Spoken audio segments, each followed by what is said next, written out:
I'm Zach Rosenthal. I'm a clinical psychologist and an associate professor here at Duke. My clinical practice is within the Cognitive Behavioral Research and Treatment program. You can think of as kind of the general adult program. Specifically, there are two diagnoses that I would say I more specialize in. One of them is borderline personality disorder, and so there's a gold standard evidence-based treatment for that condition, and we specialize in that at Duke. It's called DBT, or dialectical behavior therapy. The other condition that I have expertise with is a syndrome that has been recently identified and is being studied, and this is something called misophonia.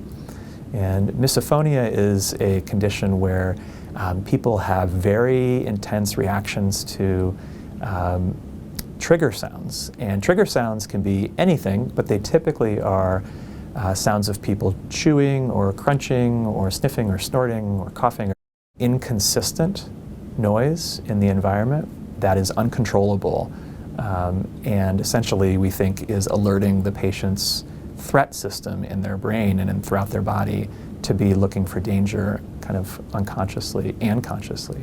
It's something that patients will come in and see me for an evaluation, and I make treatment recommendations. One of the most common things that we see with patients coming to us from previous care is that they've received care in the community from somebody who they might describe as a really nice, kind, compassionate person, and they might have felt like it was helpful in some ways to talk to that person and be heard.